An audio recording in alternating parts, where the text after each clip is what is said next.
ॐ यो ब्रह्माणं विदधाति पूर्वं यो वै वेदांश्च प्रणोति तस्मै तं हदेवमात्मबुद्धिप्रकाशं मुमुक्षुर्वै शरणमहं प्रपद्ये। ॐ शान्ति शान्ति शान्तिः। ॐ नमो ब्रह्मादिभ्यो ब्रह्मविद्यासम्प्रदायकर्तृभ्यो वंशर्षिभ्यो महद्भ्यो नमो गुरुभ्यः। सर्वोपप्लवरहितः प्रज्ञानघनप्रत्यगर्थो ब्रह्मैवाहमस्मि ब्रह्मैवाहमस्मि।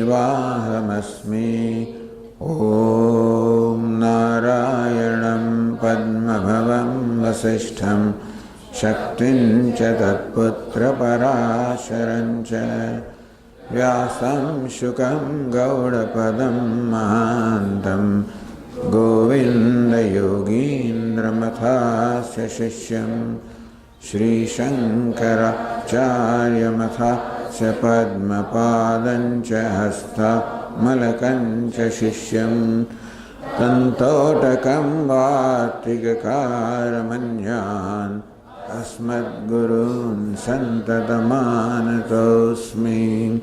श्रुतिस्मृतिपुराणानाम् आलयं करुणालयं नमामि भगवत्पादं शङ्करं शङ्करं शङ्कराचार्यं केशवं बादरायणं सूत्रभाष्यकृतौ वन्दे भगवन्तौ पुनः पुनः। ईश्वरो गुरुरात्मेति मूर्तिभेदविभागिने व्योमवद्व्याप्तदेहाय दक्षिणामूर्तये नमः। ॐ पार्थाय प्रतिबोधितां भगवता नारायणेन स्वयं व्यासेन ग्रथितां पुराणमुनिना मध्ये महाभारतम् अद्वैतामृतवर्षिणीं भगवतीम् अष्टादशाध्यायिनीम् अम्ब त्वामनुसन्दधामि भगवद्गीते भवद्वेषिणीम् यं ब्रह्मा वरुणेन्द्ररुद्रमरुतः स्तुन्वन्ति देव्यैस्तवैः वेदैः साङ्गपदक्रमोपनिषदैः गायन्ति यं सामगाः ध्यानावस्थिततद्गतेन मनसा पश्यन्ति योगिनः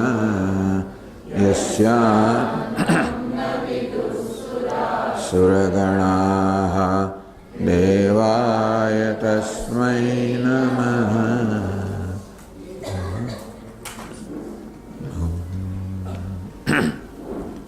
54 श्लोक से बोलो।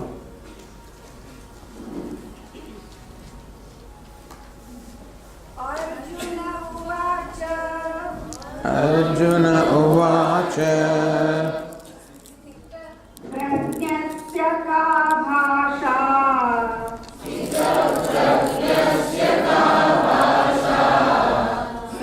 समाधिस्थस्य केशव समाधिस्थस्य केशव स्थितधि किं प्रभाषेत स्थितधि किं प्रभाषेत किमासीत नजीक रहा थोड़ा है किमासीत अर्जुन उवाच अर्जुन बोल्यो स्थितप्रज्ञस्य का भाषा। अर्जुने पोते आ शब्दનો પ્રયોગ કર્યો છે પહેલી વાર. ભગવાને તો આ શબ્દનો પ્રયોગ નથી કર્યો. ભગવાને તો એટલું કહ્યું અચલ આત્મા સમાધો વિધીયતે. સમાધિમાં આત્મામાં ચિત્ત એનું અચલ રીતે સ્થિર રીતે નિષ્ઠ થાય છે એટલું કહ્યું. શ્રુતિ વિપ્રતિપન્ના તે યદા સ્થાસ્યતિ નિશ્ચલા સમાધૌ અચલા બુદ્ધિ તદા યોગમ અવાપ્સ્યસી. ત્યારે તું યોગ પ્રાપ્ત કરશે, આત્મજ્ઞાનમાં નિષ્ઠા પ્રાપ્ત કરશે. એટલે આત્મજ્ઞાનમાં નિષ્ઠા જેને પ્રાપ્ત કરી છે એનું વર્ણન અર્જુન કરે છે એક શબ્દમાં સ્થિત પ્રજ્ઞા. સ્થિત અને પ્રજ્ઞા બે શબ્દ છે. સ્થિતા સ્થિરા પ્રજ્ઞા યસ્ય સ સ્થિત પ્રજ્ઞા. જેની પ્રજ્ઞા સ્થિત છે, સ્થિર છે, દૃઢ છે.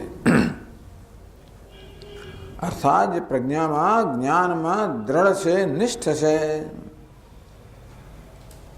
જ્ઞાન દ્રઢ છે એટલે કે કોઈ દલીલોથી, તર્કથી, કોઈ બીજા અનુભવથી, કશાથી પણ આ જ્ઞાનમાં કોઈ પ્રકારની વિચલિતતા ના આવે. બરોબર, એ નક્કી જ છે, દ્રઢ છે કે હું બ્રહ્મ છું. કયું કઈ પ્રજ્ઞા, કયું જ્ઞાન? બ્રહ્મ અહમસ્મી, હું બ્રહ્મ છું. આ પ્રકારનું જ્ઞાન જેને દ્રઢ છે.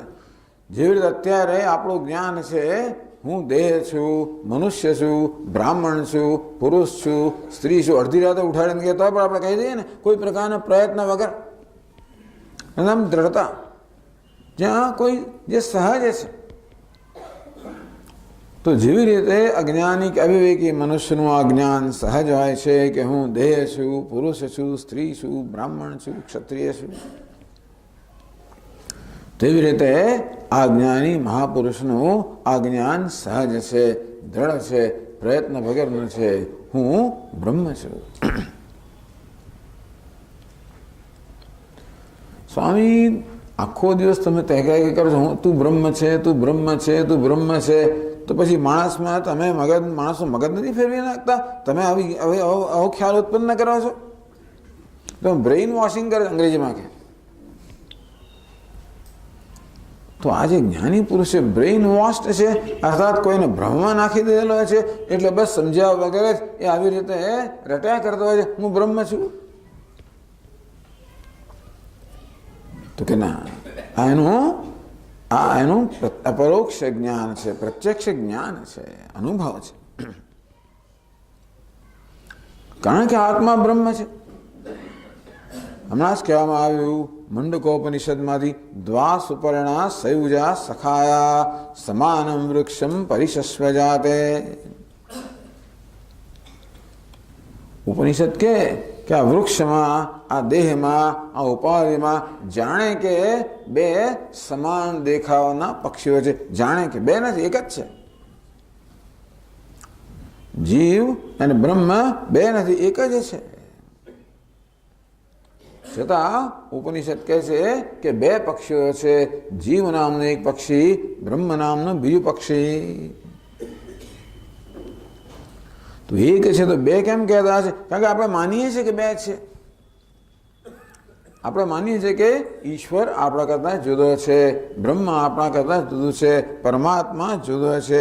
હું જીવાત્મા છું, પરમાત્મા મારાથી અલગ છે, ભિન્ન છે.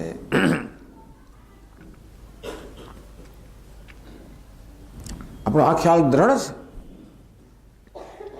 પણ આપણો જે ખ્યાલ છે કે હું જીવાત્મા છું, મારો જન્મ હતો, મારું મૃત્યુ થશે. અનિશયા શોચતી મુખ્યમાન. બિચારો અનિશ તો કે અત્યંત અસહાય છે, અસહાયતાનો અનુભવ કરી રહ્યો છે. શોચતી મુખ્યમાન, વિવિધ પ્રકારના મોહને કારણે શોક કરી રહ્યો છે. શોક તો જન્મે જ ને. આપણું ધાર્યું ના થાય તો પણ આપણે દુઃખી થઈ જઈએ, અને ન ધાર્યું થાય તો દુઃખી થઈ જઈએ. આ સહાયતા કોને કહેવાય? હું જે ઈચ્છતો નથી એ થઈને જ રહે છે, જે ઈચ્છું છું એ થતું નથી. આમ આ મનુષ્ય પોતાની જાતને એક અસહાય, પરતંત્ર, દીન, હીન આવો જીવાત્મા માને છે. પણ આ માન્યતા કેવી છે? ભ્રમ છે, આ કોઈ હકીકત નથી. આપણે હું કહીએ છીએ એ ખરેખર આવો નથી. આ તો દેહના ધર્મનો પોતાના પર અધ્યારોપ કરીને આપણો ભ્રમ સેવીએ છીએ. સ્વામીજી, આજે મારો જન્મદિવસ છે. કોનો જન્મદિવસ છે? આત્માનો જન્મદિવસ છે? તો કે નહીં. કોનો જન્મદિવસ છે? દેહનો જન્મદિવસ છે. દેહિનોસ્મિન યથા દેહે કૌમારમ યૌવનમ જરા. આ કુમારાવસ્થા, યુવાવસ્થા, વૃદ્ધાવસ્થા, આ બધી કોની અવસ્થાઓ છે? દેહ. આ દેહની અવસ્થાઓ છે. તો હું કોણ છું? હું તો દેહનો સાક્ષી છું, ખરું કે નહીં? હું સભાન છું કે હું વૃદ્ધ છું, હું યુવાન છું, હું કિશોર છું વગેરે. હું જ્યારે બાળક હતો ત્યારે પણ મને ખબર હતી કે હું બાળક છું. યુવાન થયો ત્યારે ખબર હતી કે હું યુવાન છું. વૃદ્ધ થયો ત્યારે ખબર છે હું વૃદ્ધ છું.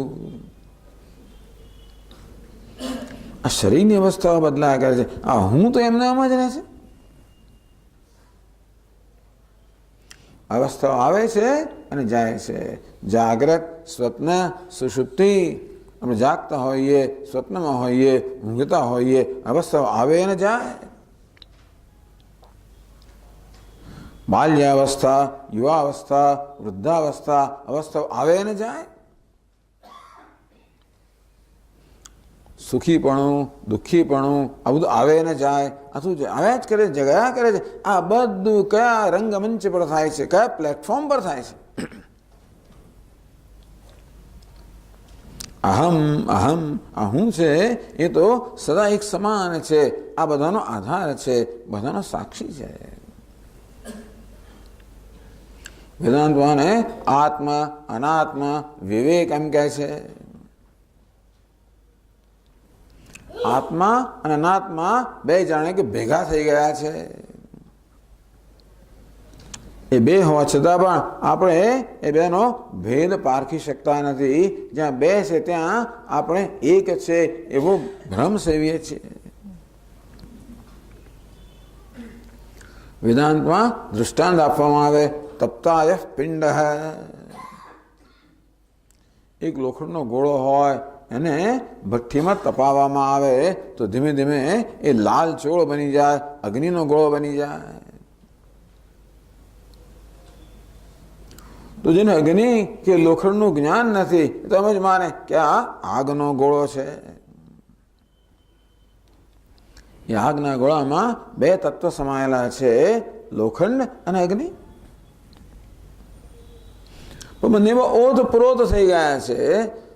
લોખંડના પ્રત્યેક કણમાં અગ્નિ વ્યાપેલો હોવાને કારણે આપણે એમ ન કહી શકીએ કે આ જગ્યાએ અગ્નિ છે, આ જગ્યાએ લોખંડ છે. જ્યાં લોખંડ છે ત્યાં અગ્નિ છે, વ્યાપેલો છે.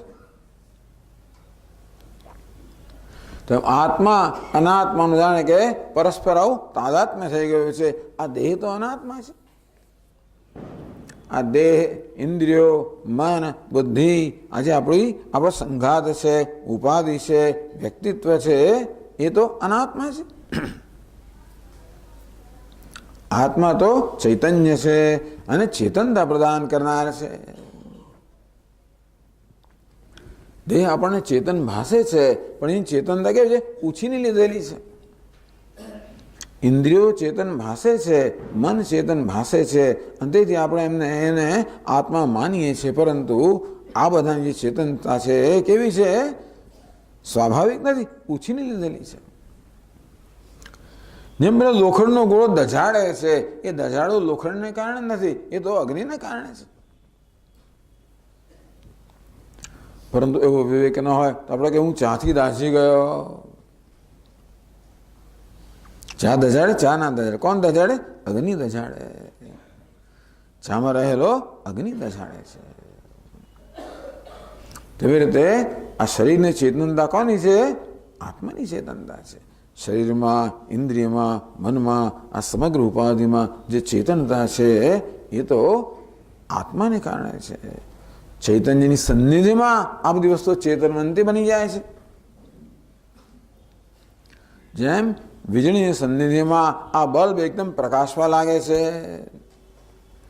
વીજળીની સંધિમાં પંખો ફરવા લાગે છે, તેમ ચૈતન્યની સન્નિધિમાં આ દેહાદિ સંગાત ચેતનવંતો બને છે. અહીં બે તત્વો રહેલા છે. જેમ ત્યાં લોખંડ અને અગ્નિ બે તત્વો રહેલા છે, અહીં પણ ચેતન અને જળ, આત્મા અને અનાત્મા બે તત્વ રહેલા છે. એ બેને આપણે એક કરી રહીએ છીએ. અંતેથી એમાં ભ્રમ સેવીએ છીએ કે મારો જન્મ થયો. જન્મ કોનો છે? દેહનો છે. હું અસહાય છું, હું અલ્પ છું, હું પરિચ્છિન્ન છું, મર્યાદિત છું. આ બધી મર્યાદાઓ છે ખરી, પણ ક્યાં છે? અનાત્મામાં છે, શરીરમાં છે, મનમાં છે, બુદ્ધિમાં છે. આ તો બધું અલ્પ છે જ ના ને. બુદ્ધિની વિચારની શક્તિ કેટલી, મનની શક્તિ કેટલી, ઇન્દ્રિયોની શક્તિ કેટલી, બધી વસ્તુ અલ્પ છે. એનો વાંધો નથી. પરંતુ એ બધાની અલ્પતાને હું મારી અલ્પતા મારું ત્યારે વાંધો છે. અલ્પતાનો વાંધો નથી, મરવાનો વાંધો નથી, જીવ કસાયનો વાંધો નથી. પણ મારું એને હું સાથે જોડી ત્યારે બધી તકલીફ થઈ જાય. કેટલાય લોકો મરે છે ને શું આપણે કંઈ થતું નથી, છાપાના પાના ફેરવી દઈએ છીએ, આપણે કંઈ થતું નથી આવતું. હું અંદર આવ્યો, મારું જરાક માથું પણ દુખ્યું તો વાત જુદી છે.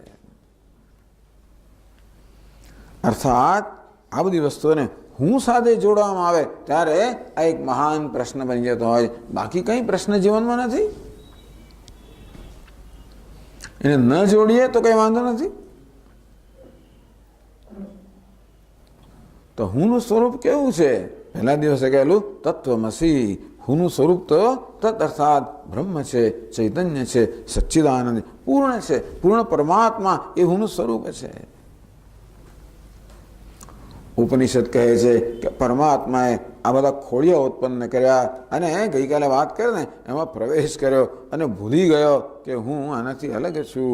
અંધેથી વેશ સાથે એક થઈ ગયો. શું કામ કર્યું એ જાણે. આપણને પછી આપણને યત્ન કરી માટે મોકલ્યા, હવે તમે જુદા પાડો એને. દેહમાં પ્રવેશ કરીને અહમ ભાવ કર્યો. હવે કહે કે તમે આત્મા અનાત્માને જુદા પાડો. એ કામ આપણું છે. શું કામ સ્વામીજી? બસ હવે શું કામ કર્યું હશે ખબર નથી, અજ્ઞાનને કારણે. જેમ આપણે પેલા દોરડાને ન જાણતા હોઈએ એને કારણે સર્પનો ભ્રમ જન્મે, તેવી રીતે આત્માને યથાર્થ ન જાણતા હોવાને કારણે આવા જીવપણાનો ભ્રમ જન્મે છે. આ શિવને જ આવો ભ્રમ જન્મ્યો છે, હું જીવ છું, બીજા કોઈને નહીં.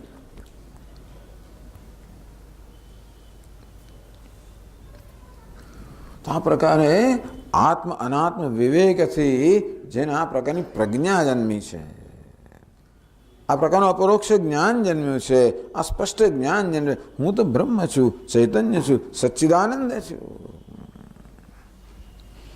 દેહના ધર્મો એ મારા ધર્મો નથી, હું તો સર્વ પ્રકાશક છું.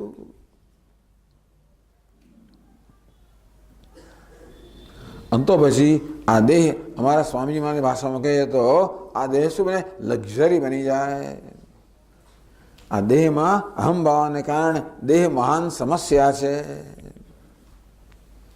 પણ જ્યારે ચૈતન્યમાં અહમભાવ થાય, અર્થાત મને મારા સ્વરૂપનું જ્ઞાન થાય, ત્યારે દેહ શું છે? શોખ મોજની વસ્તુ છે તો એ સરસ છે. કેવો સુંદર આ દેહ છે. ખરેખર તો જ આપણે વસ્તુને માણી શકીએ જ્યારે આપણે અંતર ઉત્પન્ન કરીએ ત્યારે. આ જ્ઞાની પુરુષ બધું માણે છે. આપણને કહેશે આગળ એને માણવા માટે કશું જોઈએ નહીં. સ્થિત પ્રજ્ઞા, આ પ્રકારની પ્રજ્ઞા, આ પ્રકારનું જ્ઞાન જેનું સ્થિત છે, સ્થિર છે, દ્રઢ છે, એટલે એમાં કોઈ શંકા નથી, કોઈ વિપરીત ભાવના નથી, કોઈ અવરોધ નથી. સ્થિત પ્રજ્ઞસ્ય કા ભાષા, આવો સ્થિત પ્રજ્ઞ હોય એને શાસ્ત્રમાં જીવન મુક્ત એમ પણ કહે છે. જે જીવંત છે છતાં મુક્ત છે. આ દેહ બંધનનું કારણ નથી, દેહમાં અહમભાવ બંધનનું કારણ છે. દેહનું વિચારનો કંઈ વાંક નથી, એ તો આપણને આપેલી મહાન ભેટ છે. ખરેખર બહુ કેટલી સેવા કરે છે આપણી જન્મ્યા ત્યારથી. હૃદય બિચારું કેવું ધપ ધપ થયા જ કરે, વર્ષોના વર્ષો 75 વર્ષ ચાલ્યા જ કરે છે. બોલો,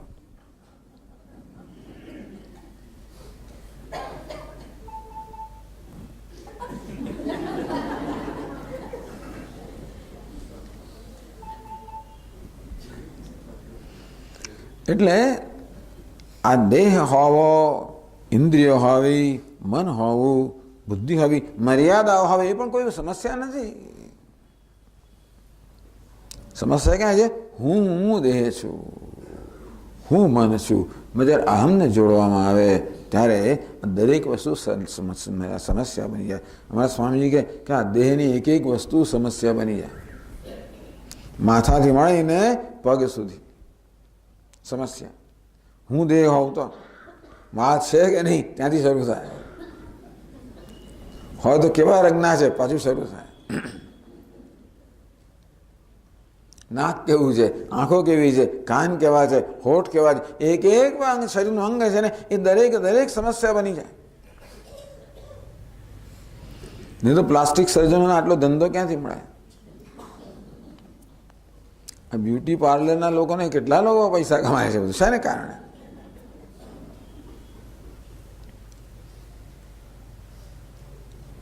પેટ તકલીફ બની જાય, બધું તકલીફ જ બની જાય. રોજ જોયા જ કરો ભાઈ, કેટલું પેટ વધ્યું ને કેટલું ઘટ્યું ને વજન કેટલું છે ને શું થયું ને.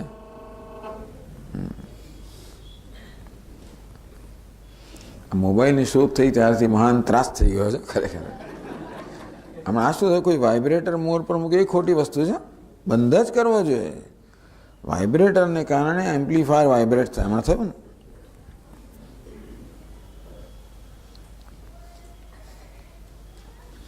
સ્થિત પ્રજ્ઞસ્ય કા ભાષા,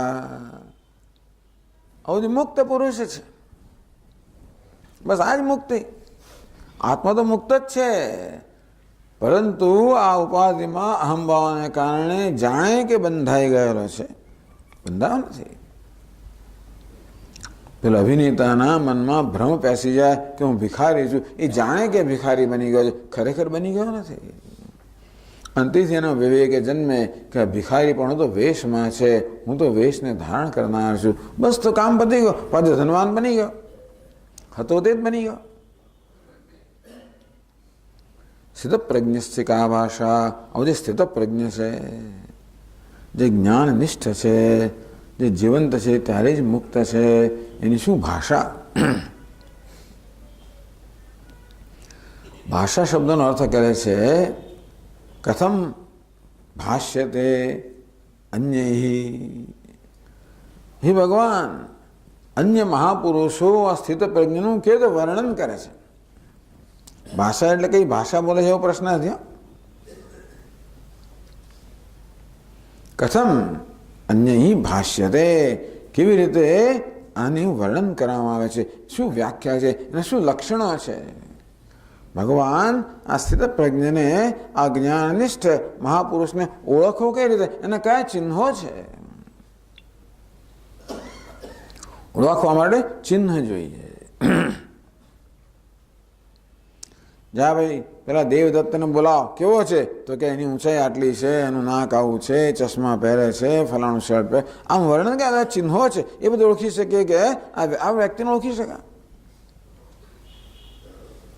જેને કેશવાળી છે એને ઘોડો કહેવાય, એનું ચિહ્ન છે. કેશવાળી પરથી આપણે બધા પ્રાણીઓમાં ઘોડાને અલગ કરીને ઓળખી શકીએ. પેલી ગોદડી છે એને ગાય કહેવાય, ઢેકો છે એને ઊંટ કહેવાય. હવે આને લક્ષણ કહેવાય, જેને બીજા બધા કરતાં જુદું પાડીને ઓળખાવે. તેવી રીતે અહીંયા અર્જુન પૂછી રહ્યો છે, ભગવાન આના શું લક્ષણ છે, શું ચિહ્નો છે? જેનાથી આ જ્ઞાની પુરુષને બીજા બધા કરતાં અલગ પાડીને આપણે ઓળખી શકીએ. સ્થિતપ્રજ્ઞસ્ય કા ભાષા સમાધિસ્થસ્ય. સમાધિનો અર્થ આત્મા પણ કરેલો છે.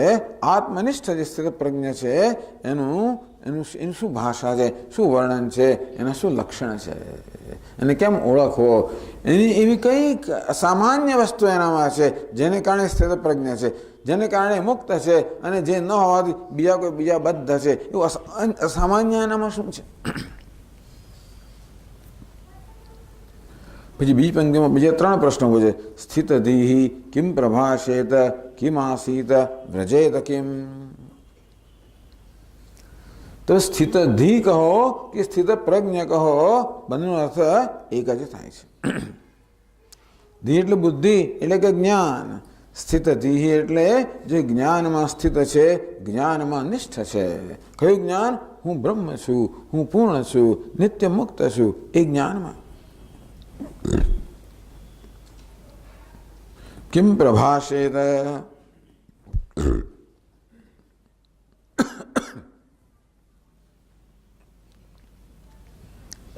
આમ આપણે એનો અક્ષરશ અર્થ કરીએ તો પૂછે કે કિમ પ્રભાષેત, એ બોલે છે ખરો કે નહીં?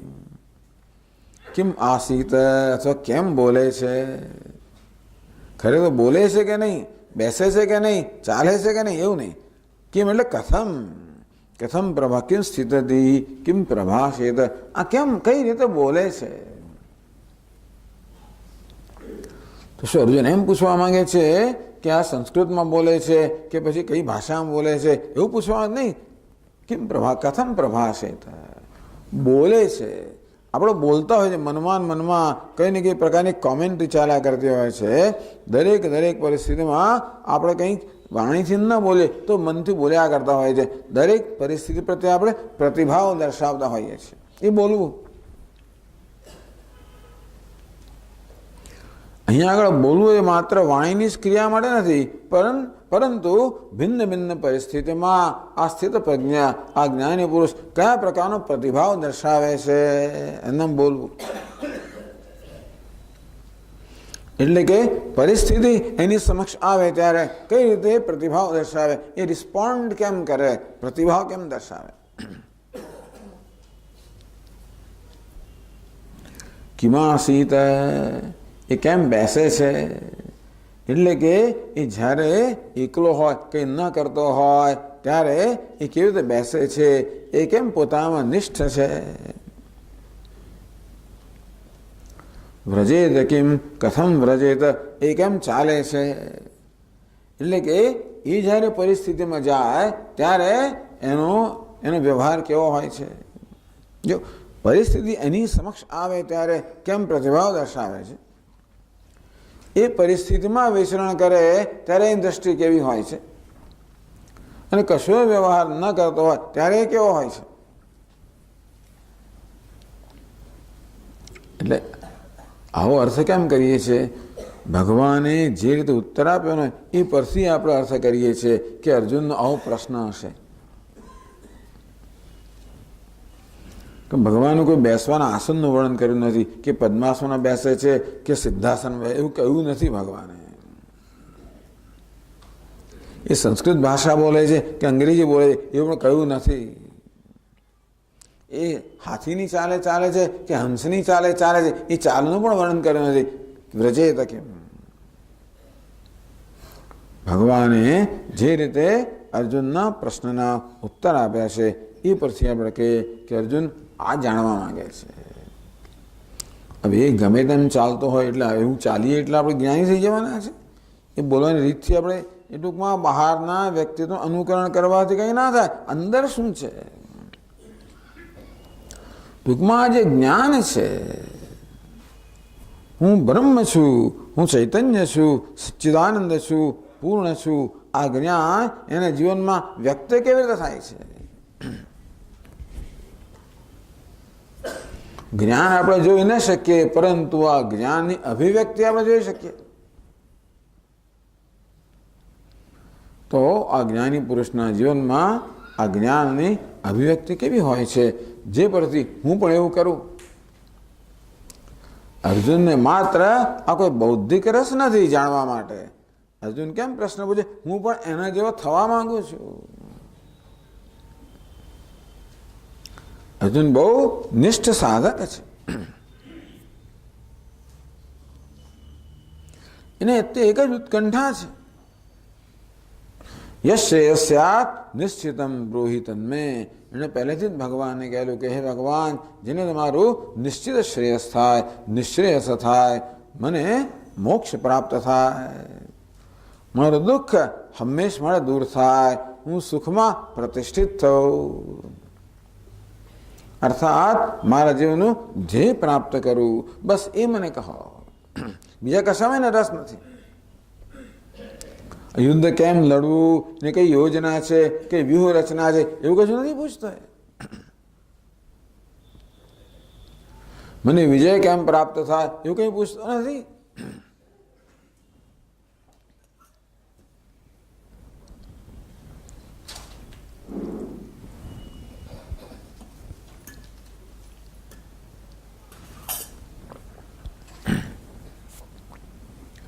આમ અર્જુનના વચનોથી આપણે જોઈ શકીએ કે મુમુક્ષ છે, સંસાર નથી, મુમુક્ષ છે. એને મોક્ષની ઉત્કંઠા છે. એને જીવનનો જે શોક કે વિષાદને સતાવી રહ્યો છે એને મુક્ત થવાની ઉત્કંઠા છે. અર્જુન એ પણ જાણે છે કે કોઈ દુન્યવી સિદ્ધિઓ એના શોકમાંથી, વિષાદમાંથી મુક્ત કરી શકે એમ નથી. તો આગળ કહ્યું પહેલા જ દિવસે, નહીં પ્રપશ્યામિ મમાપનોદ્યાત યચ્છોક મુચ્છોષણમિન્દ્રિયાણામ અવાપ્ય ભૂમા વસપત્ન વૃદ્ધમ રાજ્યમ સુરાણામ વિચાધિપત્યમ. હે ભગવાન, આ પૃથ્વીનું નિષ્કંટક રાજ્ય પ્રાપ્ત કરું, કે દેવતાઓનું આધિપત્ય પ્રાપ્ત કર્યું, તો પણ મારી ઇન્દ્રિયોમાં, મારા મનમાં જે સંતાપ છે એ સંતાપ દૂર થાય હું જોતો નથી. અર્થાત આ બધી સિદ્ધિઓ પણ મારા સંતાપને દૂર કરી શકે એવું હું માનતો નથી.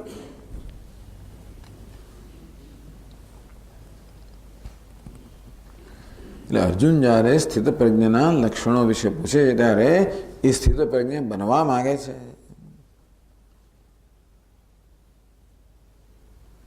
એટલે શંકરાચાર્ય મહારાજ સમજાવે કે જ્ઞાની પુરુષ માટે જે સહજ છે એ સાધક માટે મૂલ્ય છે. સાધક માટે પ્રયત્ન કરીને વિકસાવવાનું છે, કેળવવાનું છે. હરિશ્ચંદ્ર માટે સત્ય બોલવું સહજ છે. આપણા માટે સત્ય બોલવું એક સાધના છે, તો આપણે એના જેવા થઈએ.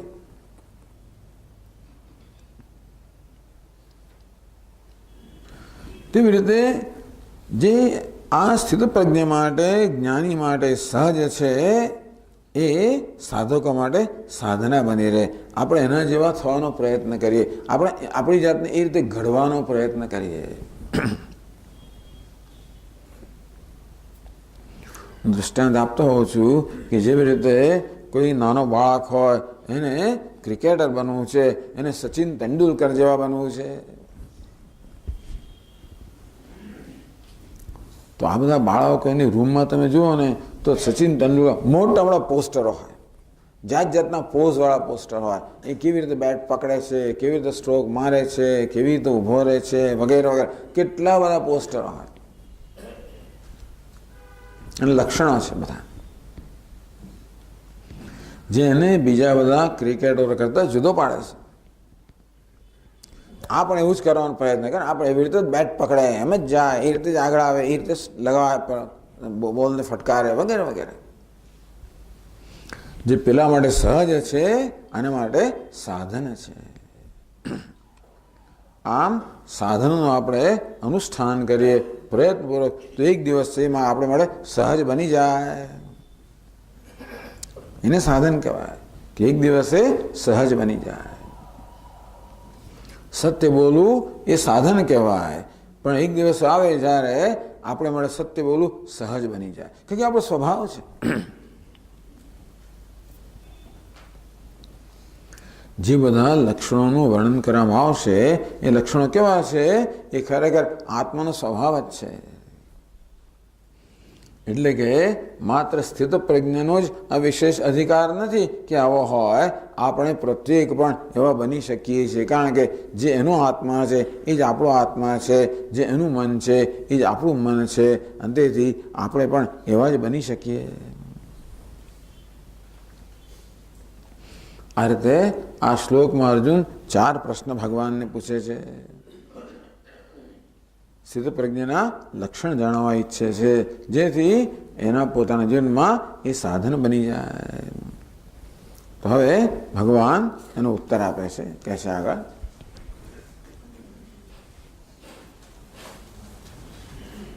55 શ્લોક. નજીક રાખ માઇક્રોફોન, આમ ખેંચ તારી તરફ, એનો અવાજ જરા સરખો કર ભાઈ. શ્રી ભગવાનુવાચ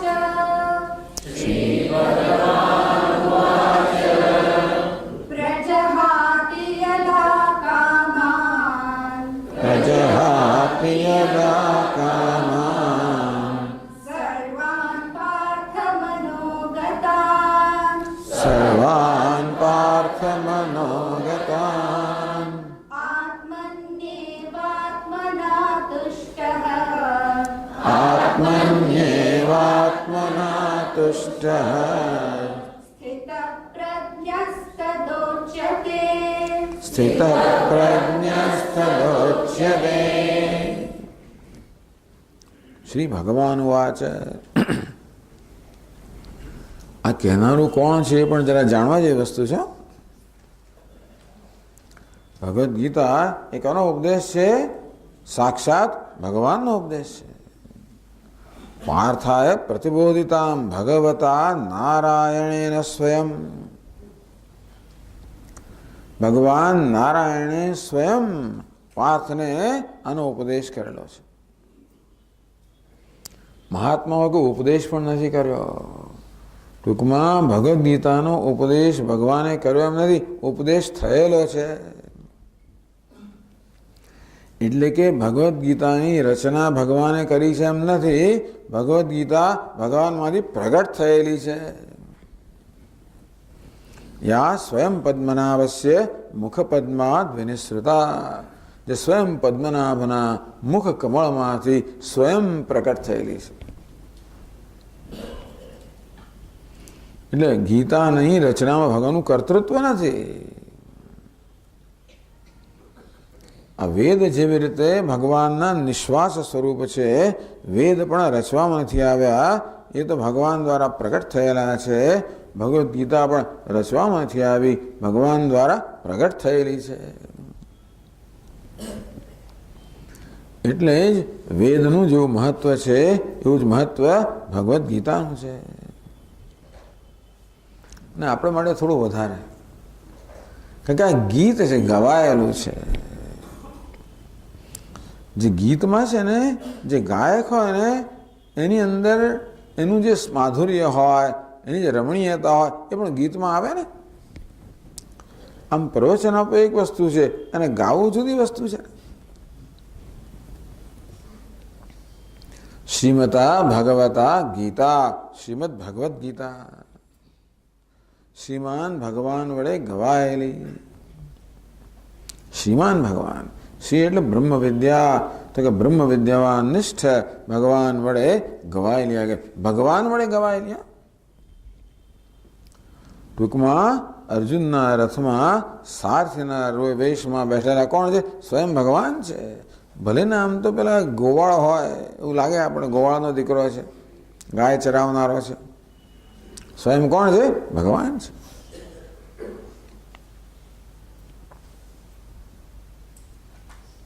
પ્રકૃતિમ સ્વામ અધિષ્ઠાય સંભવામી આત્મમાયા.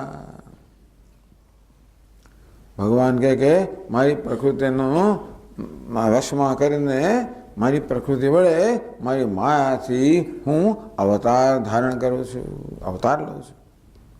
શ્રી કૃષ્ણ કોણ છે? અવતાર છે. કોઈ મહાપુરુષ છે એવું નથી. અવતાર જુદો ને મહાપુરુષ જુદા. ભલભલા મહાપુરુષો પણ જન્મે ત્યારે અજ્ઞાની હોય પછી જ્ઞાની બને જુદી વાત છે. અવતાર કોને કહેવાય? જન્મથી જ ભગવાન છે. ભગવાન કોને કહેવાય? જે 6 પ્રકારનું ઐશ્વર્ય ધરાવતા હોય. ઐશ્વર્યસ્ય સમગ્રસ્ય ધર્મસ્ય યશસઃ શ્રિયઃ વૈરાગ્યસ્યાથ મોક્ષસ્ય ષણ્ણામ ભગ ઇતિંગના. આ 6 ને ભગ કહેવામાં આવે છે. સમગ્ર ઐશ્વર્ય ધરાવનાર, સમગ્ર ધર્મ ધરાવનાર, સમગ્ર યશ ધરાવનાર, યશ, સમગ્ર શ્રી શોભા સંપત્તિ સમૃદ્ધિ ધરાવનાર, વૈરાગ્ય ધરાવનાર, જ્ઞાન ધરાવનાર, મોક્ષ ધરાવનાર, સંપૂર્ણ માત્રામાં એને ભગવાન કહેવાય. એ જન્મથી જવાય, 7 દિવસનો ત્યારથી જવાય, જન્મથી જ. એમણે તો બતાવી જ આપ્યું ભગવાન છે. એમના પરાક્રમોનો 7 દિવસથી શરૂઆત થઈ ગઈ, પૂતના આવી ત્યારથી. શ્રી ભગવાન વાંચે, આ સ્વયં ભગવાનની વાણી છે. એટલા માટે આપણા માટે પ્રમાણભૂત છે. આપણે અત્યંત શ્રદ્ધાપૂર્વક ભગવદ્ ગીતા જે છે અને આપણે પ્રમાણ માનીએ છીએ. એટલે કે એ જે કહે છે એ પ્રમાણ વાક્ય છે, બ્રહ્મ વાક્ય છે. શ્રી ભગવાન વાંચે, શ્રી ભગવાન બોલ્યા, સ્થિત પ્રજ્ઞની વર્ણન કરે છે. હવે તો પહેલા પ્રશ્ન ઉત્તર આપે છે. સ્થિત પ્રજ્ઞસ્ય કા ભાષા? સ્થિત પ્રજ્ઞનું મુખ્ય લક્ષણ કયું એ આ શ્લોકમાં વર્ણવે છે. પ્રજહાતિ યદા કામાન સર્વાન પાર્થ મનોગતાન. હે પાર્થ, પાર્થ એટલે પૃથાનો પુત્ર, કુંતીનો પુત્ર. કુંતી તો ભગવાનના ફોઈ છે, એટલે મારા ફોઈના દીકરા, મારા ભાઈ. આમ બહુ સ્નેહપૂર્વક કહે છે પાર્થ. ભગવાન ખુશ છે અર્જુન પર. આવો પ્રશ્ન પૂછે એટલે ભગવાન ખુશ છે. અર્જુનની જિજ્ઞાસા બતાવે છે, એની ઉત્કંઠા બતાવે છે. આવો શિષ્ય બહુ દુર્લભ છે, જેને માત્ર એક જ વસ્તુમાં રસ જ નથી. ભાઈ ભગવાન પાસે અનેક વસ્તુઓ માગી શકે, ના માગે. કેટલા લોકોએ કેટલું બધું માગ્યું છે ભગવાન પાસે.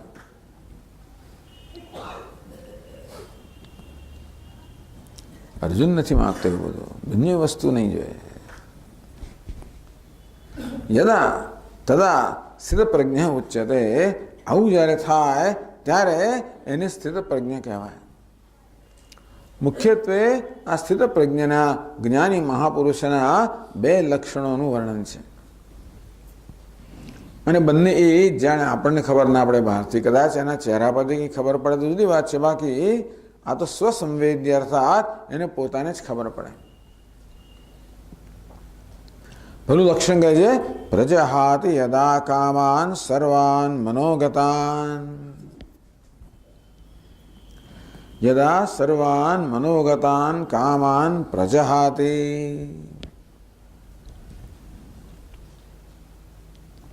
યદા એટલે જ્યારે, કામાન એટલે કામનાઓ, સર્વાન કામાન સર્વ કામનાઓ, મનોગતાન મનમાં રહેલી. જેનો અર્થ છે કે કામના આત્મામાં રહેલી નથી. કામના એ આત્માનો ધર્મ નથી, મનનો ધર્મ છે. જો આત્માનો ધર્મ હોય તો એને છોડી ન શકાય. જેવી રીતે ઉષ્ણતા કે ગરમી અગ્નિનો ધર્મ છે. અગ્નિ ક્યારે પણ ઉષ્ણતાનો ત્યાગ ના કરી શકે, નહીં તો અગ્નિ રહે જ નહીં ને. અગ્નિ ના રહે. પ્રકાશ એ સૂર્યનો ધર્મ છે. અંતેથી સૂર્ય ક્યારે પ્રકાશનો ત્યાગ ના કરી શકે. કઈ પ્રકાશ વગરનો સૂર્ય હોય જ નહીં. તેવી રીતે કામના જો આત્માનો ધર્મ હોત તો ક્યારે પણ આપણે કામનાનો ત્યાગ ન કરી શક્યા હોત, કારણ કે એ ધર્મનો ત્યાગ ન થાય. એટલે ભગવાન અહીંયા સ્પષ્ટતા કરે છે, મનોગતાન કામાન. આ કામનાઓ ક્યાં રહેલી છે? મનમાં રહેલી છે. એટલે તો ત્યાગ થઈ શકે. પ્રજહાતી પ્રકર્ષેણ જહાતી, સારી રીતે ત્યાગી દીધેલી છે આ કામનાઓને. આ કામના ત્યાગ કેવી રીતે ત્યાગ કરવો? કામના છોડવી કે કામના એટલે ઈચ્છા. તો ઈચ્છાઓ મનમાં જ ઉઠતી હોય છે. તો ઈચ્છા મનમાં શું કરવા ઉઠતી હશે? મનમાં ઈચ્છા કેમ ઉઠે? ઈચ્છા શેના માટે હોય? જે વસ્તુ આપણી પાસે નથી એના માટે ઈચ્છા હોય, બરોબર ને? જે છે એની ઈચ્છા હોય ના હોય?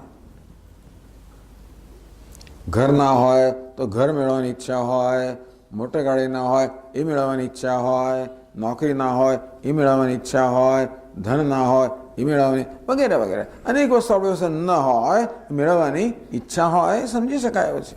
એનું નામ ઈચ્છા એટલે અધૂરપ બતાવે છે.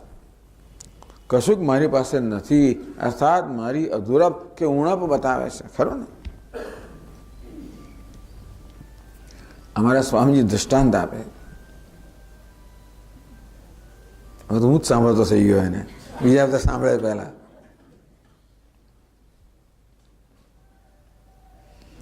એક માણસે તપ કર્યું અને ભગવાનને પ્રસન્ન કર્યા. ભગવાન કે તને શું જોઈએ છે? સ્વામીજી, ભગવાન મારા ધડ પર એક મસ્તક આપો. ભગવાન કે શું? મારા ધડ પર એક મસ્તક આપો. ભગવાન એ તો મારે ના અપાય. ભાઈ કેમ ના અપાય? એ તો તારી પાસે છે.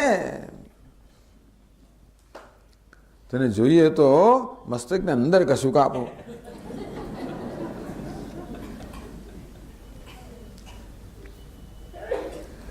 આ તો એક ઉત્પન્ન કરેલી વાત છે. કોઈ એવું માગે?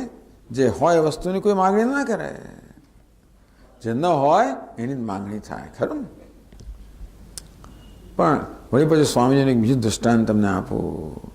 આમને આવું આ ઘરેણું પહેરાવે છે ને એટલે આ વાતમાંથી બરાબર થતી નથી. પણ એક માણસની વાત છે કે રવિવારે સવારે રજા છે, આરામથી ચા પીવાઈ રહી છે, છાપું વંચાઈ રહ્યું છે.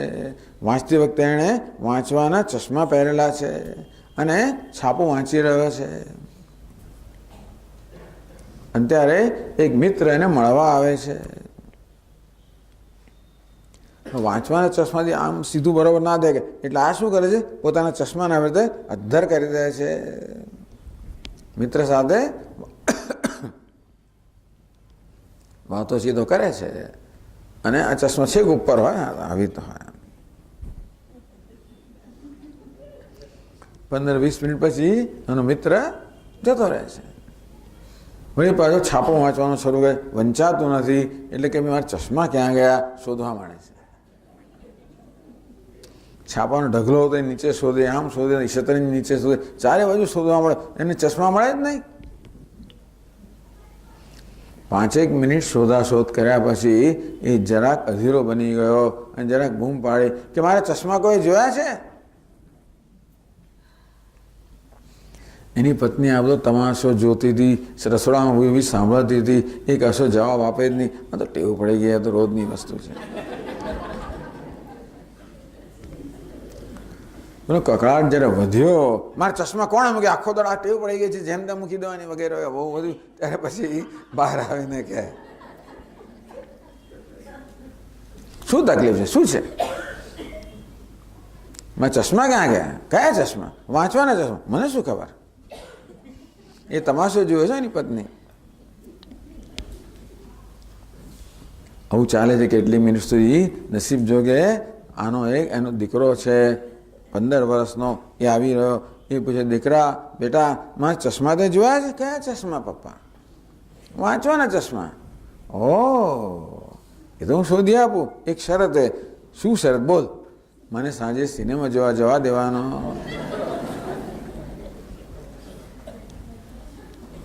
જજે ભાઈ ચાલ. ત્યારે પછી પેલો કહે તો આ તો તમારા માથા પર જ છે. એટલે પાછા આવી ગયા. આ ચશ્માની પણ એક ઈચ્છા હતી ને. ઈચ્છા કયા વિષયની હોય? જે વસ્તુ આપણી પાસે ન હોય એની જ ઈચ્છા હોય. પણ આ ચશ્માની ઈચ્છા એવી ઈચ્છા હતી ખરી? ઈચ્છાની ઈચ્છા હતી? એક તો ન હોય એની ઈચ્છા, અથવા તો હું માનું છું કે મારી પાસે નથી એવી ઈચ્છા હોય ને. મારી પાસે હોય પણ હું માનતો હોઉં કે મારી પાસે નથી, તો પણ ઈચ્છાનો વિષય બને ને. તેમ આપણા જીવનમાં પણ બે પ્રકારની ઈચ્છાઓ છે. એક પ્રકારની ઈચ્છાઓ જે આપણી પાસે નથી એ વસ્તુઓની છે, જેમ કે ઘર બાર વગેરે વગેરે. આ બધી દુનિયાવી ઈચ્છાઓ કેવી છે? જે નથી એની ઈચ્છા છે. પણ એક બીજી ઈચ્છા છે, એની ઈચ્છા સુખની ઈચ્છા. આ સુખની ઈચ્છા છે એ કયા પ્રકારની ઈચ્છા છે? શાસ્ત્રો કહે છે કે આ તો બીજા પ્રકારની ઈચ્છા છે. હું માનું છું કે સુખ મારામાં નથી, આના માટેની ઈચ્છા કરું છું. જીવનમાં ત્રણ પ્રકારની ઈચ્છાઓ છે એમ કહેવાય. એક ઈચ્છા છે જીવવાની, હંમેશ માટે જીવવાની, અમર થવાની. કંઈ થવાનું નથી કોઈ, પણ આપણી ઈચ્છા તો ખરી અંદર કે હું મરવું નહીં. કોઈ મરવા ના ઈચ્છે, કોઈને મરવું ગમે નહીં, ન જ ગમવું જોઈએ. ભલે 91 વર્ષ થયા હોય તો એ માજીને પૂછે હવે જવા તૈયાર છો? તો કે નહીં નહીં, મારા પ્રપૌત્ર છે એનું લગ્ન થવાનું બાકી છે હજી.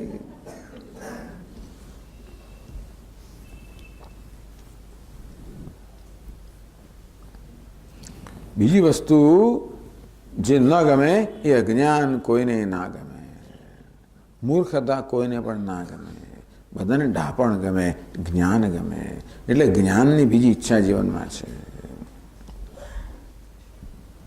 ત્રીજી ઈચ્છા સુખની છે. દુઃખ કોઈને ના ગમે, સુખની ઈચ્છા છે. અને ત્રણ પ્રકારની ઈચ્છાઓ છે. એટલે બધી જે ઈચ્છાઓ છે ને, સંખ્યા બધી, એના ત્રણ વિભાગમાં વહેંચી શકાય.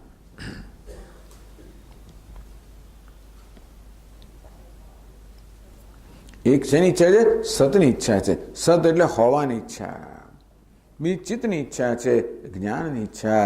ત્રીજી આનંદની ઈચ્છા છે, સુખની ઈચ્છા. બસ આપણી બધી પ્રવૃત્તિઓ આ ત્રણ પ્રકારની ઈચ્છાઓથી પ્રેરાયેલી છે. શું આપણી ઈચ્છા ક્યારે પૂરી થાય ખરી? આ ચશ્માની જે ઈચ્છા છે, જે માથા પર જ છે, એને ગમે તેવી શોધખોળ કરી તો એ મળે ખરા? ના મળે. જે છે એ શોધવાથી ક્યાં મળે? એ તો જાણવાની વસ્તુ છે ને. જે નથી એ મેળવવા માટે કર્મ જોઈએ, પણ જે છે અને હું માનું છું કે નથી એ મેળવવા માટે જ્ઞાન જોઈએ ખરું ને. ચશ્મા ક્યારે મળે? જ્યારે જ્ઞાન થાય કે આ તો મારી પાસે જ છે. તો સુખની ઈચ્છા, આ જ્ઞાનની ઈચ્છા, આ અમરતાની ઈચ્છા કેવી ઈચ્છા છે? જે મારી પાસે છે પણ હું માનું છું કે નથી, એ પ્રકારની ઈચ્છા છે. ટૂંકમાં આપણી બધી ઈચ્છાઓ કેવી છે? ક્યારેય પૂરી ન થાય એવી છે. ના સ્વામીજી, મને મોટર ગાડીની ઈચ્છા હતી, પૂરી થઈ ગઈ. પણ મોટર ગાડીની ઈચ્છા હતી એ માત્ર મોટર ગાડી માટે જ હતી? તો કે નહીં, મોટર ગાડી દ્વારા સુખની ઈચ્છા હતી ને. કોઈ દુઃખી થવાવાળું મોટર ગાડી પસંદ ના કરે. જૂના જમાનામાં અમે બહુ હઠ કરીને રેડિયો, એ જમાનો તો રેડિયો બહુ, અમે નાના હતા ને ત્યારે રેડિયો બહુ મોટી હોય, આટલા મોટા મોટા રેડિયો, પેલા વાલવાળા. અત્યારે તો આટલા નાના ટ્રાન્ઝિસ્ટરવાળા આવે છે ને. હઠ કરીને મંગાવ્યો. પછી શું થયું છે? પોળમાં એક જ જણ પાસે રેડિયો, 7 પણ આખી પોળ ભેગી થઈ જાય ત્યાં આગળ. ઘરમાં એટલે ચા પાણી કરવા પડે. આ હવે આ લપ ક્યાંથી આપણે ત્યાં આવી? પછી એમ લાગે ના માગ્યો તો સારું થાય. કશાયની ઈચ્છા છે ને મળે છે વડે સુખ માટેની ઈચ્છા છે. કોઈ વસ્તુ કોઈ માણસ એમને નથી માગતું, માગવા ખાતર સુખ માટે માગે છે. એટલે કે બધી ઈચ્છાઓની પાછળ આ સુખની ઈચ્છા છે. ઈચ્છા પૂરી થાય પણ સુખની ઈચ્છા પૂરી થતી નથી, કારણ કે કોઈ વસ્તુમાં સુખ આપવાની ક્ષમતા નથી. સુખ તો આત્માનો સ્વભાવ છે, અનાત્માનો સ્વભાવ નથી, ચેતનનો સ્વભાવ છે, જળનો સ્વભાવ નથી. કોઈ જળ વસ્તુ સુખ ના આપી શકે, ચેતન જ સુખ આપી શકે. ચેતન તો એક જ વસ્તુ છે અને તે છે આત્મા.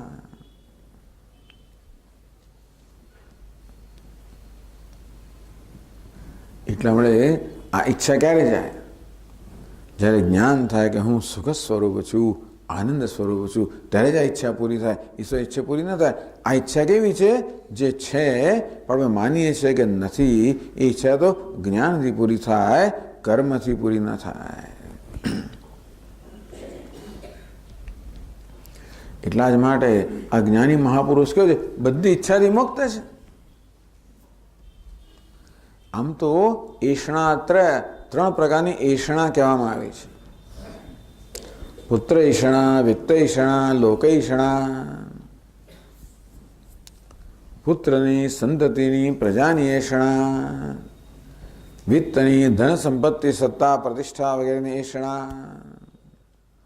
લોક ઈષણા, સ્વર્ગલોક પ્રાપ્ત કરવાની ઈચ્છા વગેરે. પરંતુ આ બધી કેવી છે? અનાત્માની ઈચ્છા છે. આજે વિવેકી મનુષ્યને શું જોઈએ ખબર છે? આત્મા જોઈએ. કિમ વયમ પ્રજા કરિષ્યામઃ યેષામ ન અયમ આત્મા અયમ લોકઃ. બૃહદારણ્યક ઉપનિષદમાં કહે પેલો વિવેકી માણસ કે અમને આ બધી વસ્તુઓ સાથે શું નિસ્બત છે? અમને તો આત્મલોક જોઈએ છે, અનાત્મલોક નથી જોઈતો. આ બધો અનાત્મલોક છે, એમાં ક્યાંય સુખ નથી. આત્મલોક અમને જોઈએ. આ વિવેકને કારણે જેની બધી અનાત્માની ઈચ્છાઓ દૂર થઈ ગઈ. વિવેકથી મને શું જોઈએ છે એનું વિવેક આપણી પાસે નથી. એકવાર આપણને એ સ્પષ્ટ થઈ જાય કે મને જીવનમાં શું જોઈએ છે, મને માત્ર સુખ જોઈએ છે, બીજું કાંઈ નથી જોઈતું. કહ્યું ને આગળ કેવું અનંત સુખ જોઈએ, સર્વ કાળે જોઈએ, સર્વ સ્થળે જોઈએ, સર્વ સંજોગોમાં જોઈએ. એક જ વસ્તુ ઈચ્છું છું. ટૂંકમાં બધી ઈચ્છાની પાછળ આ એક જ ઈચ્છા છે. એ જો સમજીએ, એક જ ઈચ્છા આ ભિન્ન ભિન્ન રૂપો લઈને આપણી સમક્ષ આવે એવું સમજીએ તો પછી બધી ઈચ્છાને પૂરી કરવા બદલે પેલી એક ઈચ્છાને પૂરી કરીએ ખરો ને. જાત જાતની ઈચ્છાઓ પૂરી કરવા છતાં આ મૂળભૂત ઈચ્છા તો પૂરી થતી જ નથી. એટલે જ એક ઈચ્છા પૂરી થાય, બીજી ઈચ્છા જન્મ્યા કરે છે. રાવણ ખરો ને, ભગવાન રામચંદ્રજી એક એક મસ્તક છેદ્યા કરે અને તોય નવા મસ્તક આવ્યા જ કરે. ઈચ્છારૂપી રાવણના મસ્તક છેદ્યા કરીએ આપણે. ઈચ્છાઓ પૂરી કર્યા કરે, નવી નવી ઈચ્છાઓ આવ્યા જ કરે. ત્યારે પછી વિભીષણે કહ્યું કે ભગવાન એના મસ્તક છેદવાથી નહીં મરે. એનું મૃત્યુ તો ક્યાં છે? એની નાભીમાં તો અમૃત કુંભ છે. ત્યાં જો આ બ્રહ્માસ્ત્ર મારો તો થશે. બ્રહ્માસ્ત્રથી, અહમ બ્રહ્માસ્મિ, બ્રહ્માસ્ત્રથી. આમ ત્યારે જ ઈચ્છા જાય જ્યારે આપણને જ્ઞાન થાય કે હું આનંદ સ્વરૂપ છું. ક્યારે થાય? આત્મ અનાત્મ વિવેકથી. સ્થિત પ્રજ્ઞા, આ પ્રકારની પ્રજ્ઞામાં, આ પ્રકારના જ્ઞાનમાં આ નિષ્ઠ છે. પ્રજહાતિ યદા કામાન. એવું નથી કે એ કામનાઓને છોડી દે છે, કામનાઓ એને છોડીને જતી રહે છે. આપણે ક્યારે પણ ઈચ્છાને છોડી શકીએ નહીં. હા, ઈચ્છા મને પૂછીને નથી આવતી, નહીં તો મને છોડી દો. આ તો ઘરના ઉપર એક બોર્ડ લગાવવા જેવું છે, ચોરે અહીંયા પ્રવેશ ન કરવો. તમે ધારો કે લગાવો બોર્ડ, અહીંયા ચોરને પ્રવેશની મનાઈ છે. અરે જેટલા બોર્ડ લાગે તને પૂછીને આવતો હોય તો ને. તમે ભલે ને ગમે તેટલું બોર્ડ લગાવો, ઈચ્છાને આવવાની મનાઈ છે, પણ એ તો આવવાની કારણ કે મને પૂછીને નથી આવતી. જ્યાં સુધી મારામાં અધૂરપ છે, ઉણપ છે, અસંતોષ છે, ત્યાં સુધી ઈચ્છા આવવાની છે. જ્યારે મને આવું જ્ઞાન થાય કે હું પૂર્ણ છું, કેવું થાય? આત્મ અનાત્મ વિવેકથી. આજે અપૂર્ણતા આપણે ચાલે છે એ શેને કારણે? અનાત્માને આત્મા માની લેવાને કારણે, પેલા આત્મા અનાત્માને ભેગા કરી લેવાને કારણે, એકના ધર્મનો બીજા પર આરોપ કરવાને કારણે.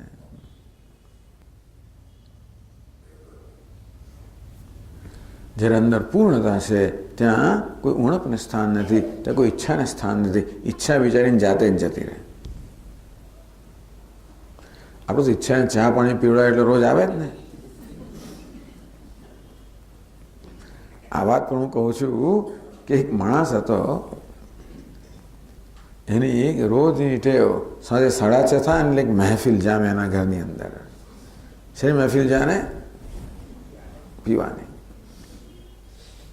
એ પ્રકારના લોકો રોજ સાંજે ભેગા થઈ જ જાય. 6:30 થાય એટલે એક લોકો એના આવી જ જાય, મિત્રો બધા, અને પછી મહેફિલ જામે. એને ભયંકર હાર્ટ એટેક આવ્યો. ડૉક્ટરે કહ્યું કે ફરી જરાય પણ જો પીધો છે દારૂ તો તું જીવવાનો નથી. પેલો ગભરાઈ ગયો, ત્યાંથી દારૂ છોડી દીધો. સાંજે કરવાનું શું હવે? કશું કરવાનું રહ્યું નહીં. ત્યારે કોઈ એને સલાહ આપી કે તું રોજ રામચરિત માનસનો પાઠ કર. હવે સાંજે બેસીને ભગવાનના રામચરિત માનસનો પાઠ કર. એને શરૂ કર્યું. એટલે પેલા મિત્રો તો આવે રોજની ટેવ પ્રમાણે. આવું સાંભળીને પછી ધીમે એક પછી આમ ઘણી વાર આવી જાય છે ને લોકો બધા, પેલા પોસ્ટરો બધું હોય છે અને બિચારા આવી જાય કંઈક નિર્દોષ લોકો. સાંભળે 5 મિનિટ 10 મિનિટ પણ ધીમે રહીને ઊભા થઈને જતા રહે. તે પેલા રોજના મિત્રો આવ્યા, રામચરિત માનસ પાઠ થતો અને થોડી વાર સાંભળે પછી ઉઠીને જતા રહે એક પછી. એ જ જતા રહ્યા, અમને કાઢવાની જરૂર ના પડે. એ ક્યારે આવતા હતા? અહીં એમને આવવાનું કારણ હોય તો આવે જ ને. એમને જે મળવાનું છે મળતું હોય તો આવે, પછી મળવાનું છે ન મળે તો જતા રહે. પછી રામચરિત માનસ વાળા લોકો આવે. પણ જેવી રીતે એના મિત્રો એને છોડીને જતા રહે, તે આ કામનાઓ અને છોડીને જતી રહે છે. જ્યાં સુધી અંદર અસંતોષ છે ને તેથી કામનાને કંઈ ને કંઈ પોષણ મળી રહેતું હોય છે. પણ અસંતોષ દૂર થઈ ગયો, ઉણપ દૂર થઈ ગઈ, અધૂરપ દૂર થઈ ગઈ. હવે કામનાને સંતોષ આપનાર કશું રહ્યું નહીં. કામનાની જાતે જ જતી રહે. પ્રજહાતિ યદા કામ પ્રકર્ષેણ જહાતિ. સારી રીતે ત્યાગે છે. આમ તો ઊંઘમાં હોય ને ત્યારે બધી કામનાઓ જતી રહે છે. ઊંઘમાં હોય ત્યારે પણ જેવા જાગ્યા કે તરત પાછી આવી જાય. પેલી ભેંસ છે ને, ભેંસ એને મોં પર પેલી માખો બણ થયા જ કરતી હોય, એને બિચારાને બહુ ત્રાસ આપતી હોય, એટલે ભેંસ શું કરે, એનું મોં પાણીમાં બોળી દે એટલે માખો ઉડી જાય. પણ જેવું પાણીને બહાર કાઢ્યું વળી પાછી માખો આવી ગઈ. તેમ આપણે પણ ઊંઘી જઈએ ને ત્યારે પાણીમાં મોં બોળી દીધું. જેવા જાગ્યા કે પછી ઈચ્છાઓ બણબણવા માંડે. પ્રજહાતિ. આ તો ખાલી ઈચ્છા ક્યારે જાય? ઈચ્છાનું કારણ જાય ત્યારે ઈચ્છા જાય. ઈચ્છાનું શું કારણ છે? અંદરની અધૂરપ. એ અધૂરપ કેમ છે? અજ્ઞાનને કારણે. શેનું અજ્ઞાન? આત્માનું અજ્ઞાન. આત્માનું જ્ઞાન જ્યારે થાય કે હું તો પૂર્ણ છું, ત્યારે પછી કોઈ અધૂરપ એમે પણ કલ્પિત વસ્તુ હતી, ભ્રમ હતો. આત્મા વિશે અધૂરપ કોઈ હકીકત તો છે નહીં, વાસ્તવિકતા નથી. શું છે? ભ્રમ છે. અવાજ થોડો ઓછો કરજો દોસ્તો. એ ભ્રમ દૂર થઈ ગયો, ઉણપ દૂર થઈ ગઈ. હવે ઈચ્છા ના આવવાનું કોઈ કારણ ના રહ્યું. બધી ઈચ્છાઓ હંમેશ માટે ચાલી જાય છે. પ્રજહાતિ જહાતિ પ્રજહાતિ. છોડવી, સારી રીતે છોડવી.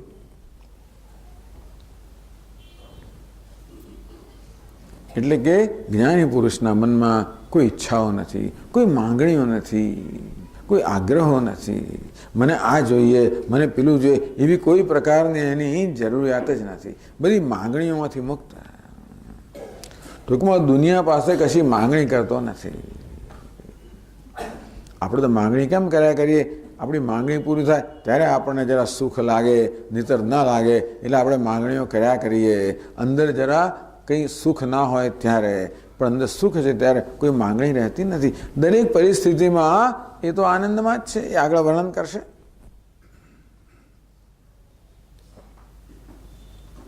જ્ઞાની પુરુષમાં પણ કદાચ કામનાઓ હોય. કેવી કામના હોય? બીજાને મદદરૂપ થવાની કામના હોય, જે જ્ઞાનની વિરુદ્ધ નથી. પણ ઉણપમાંથી જન્મેલી કામના કેવી છે? જ્ઞાનની વિરુદ્ધ છે.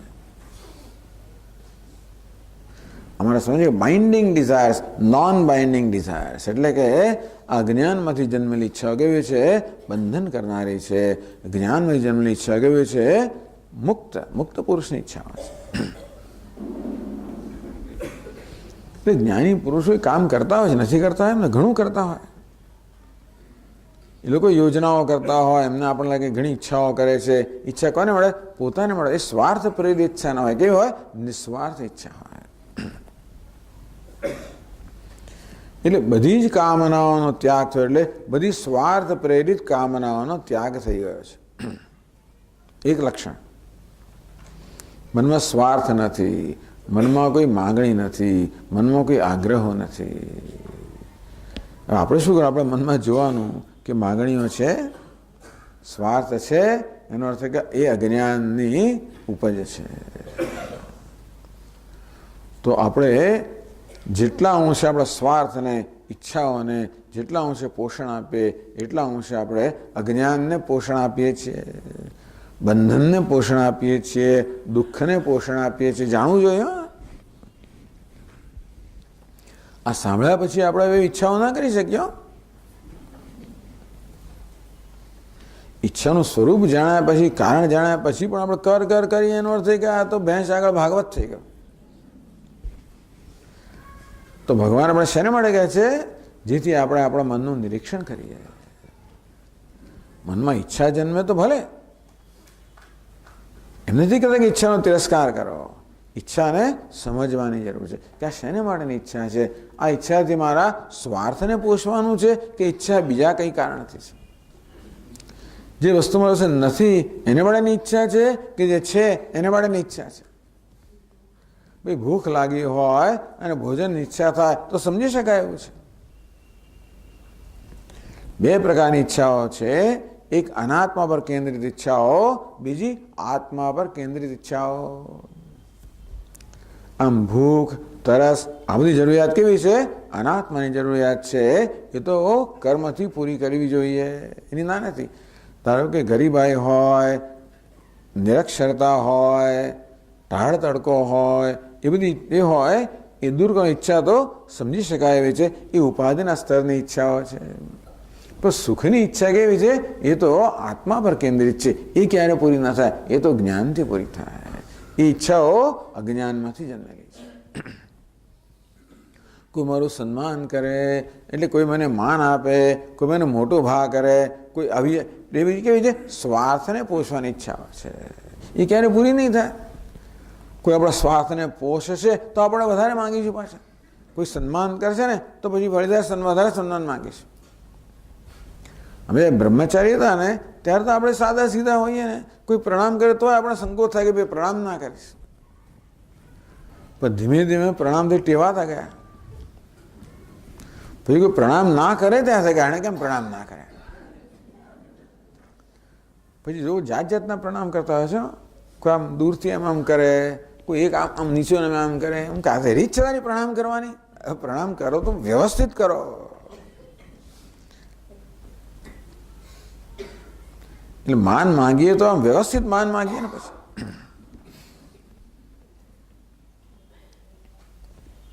આ ઈચ્છા કેવી છે? કોઈ દોષ પૂરી ના થાય. પહેલાં આટલાથી સંતોષ હતો, પછી જરા આમથી સંતોષ થયો, પછી આમથી સંતોષ થયો, પછી પેલો પછી અષ્ટાંગ નમસ્કાર, પછી પાછું જોયું કે નમસ્કાર તો કરે, આ દેખાવો કરે છે, ખરેખર નમસ્કાર કરે છે. ટૂંકમાં આવું ચાલે આજ કરે મગજની અંદર.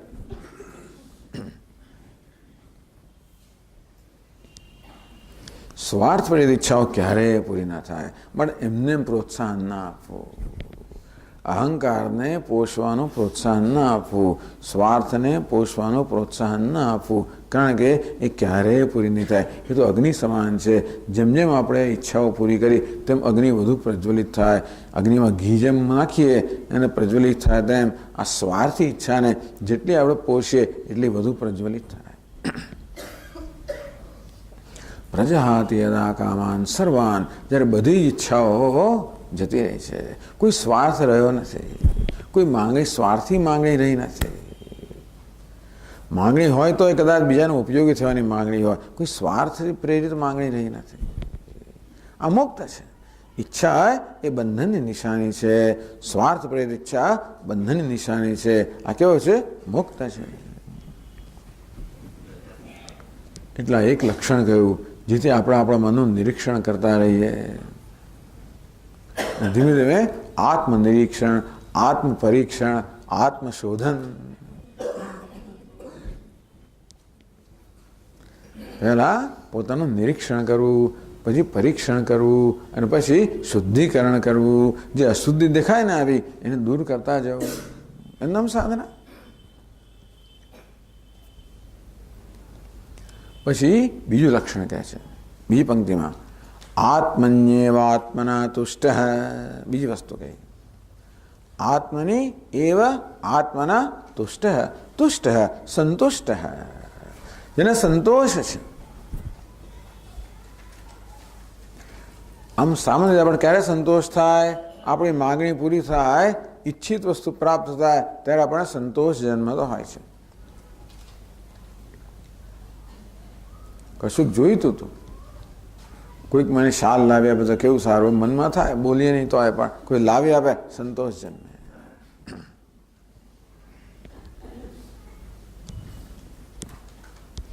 મારી ચંપલો જૂની થઈ ગઈ છે, કોઈ નજરે પડતી નથી, જ્યારે જો તો ખરા ભાઈ, અને એવું આપણે કદાચ કોઈ નજર પડે અને લાવી આપે સંતોષ થાય. જોઈતી વસ્તુ મળે તો સંતોષ થાય.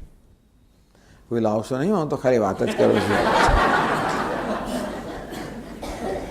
ઘણી વાર હવે તો પ્રવચનમાં કીધું લોકોને એમ કે ખરેખર સ્વામીજીને જરૂર છે માટે કહે છે. આ તો ખાલી કહેવાની વસ્તુ છે. એવું છે ને કે હું તમારા માટે કહું, મારા માટે કહું એટલે તમે છૂટા ને છૂટા રહો ને એટલા માટે. તમને આવું થાય છે એવું કહે તો તમને એમ કે અમને આવું કહે છે, એવું નહીં.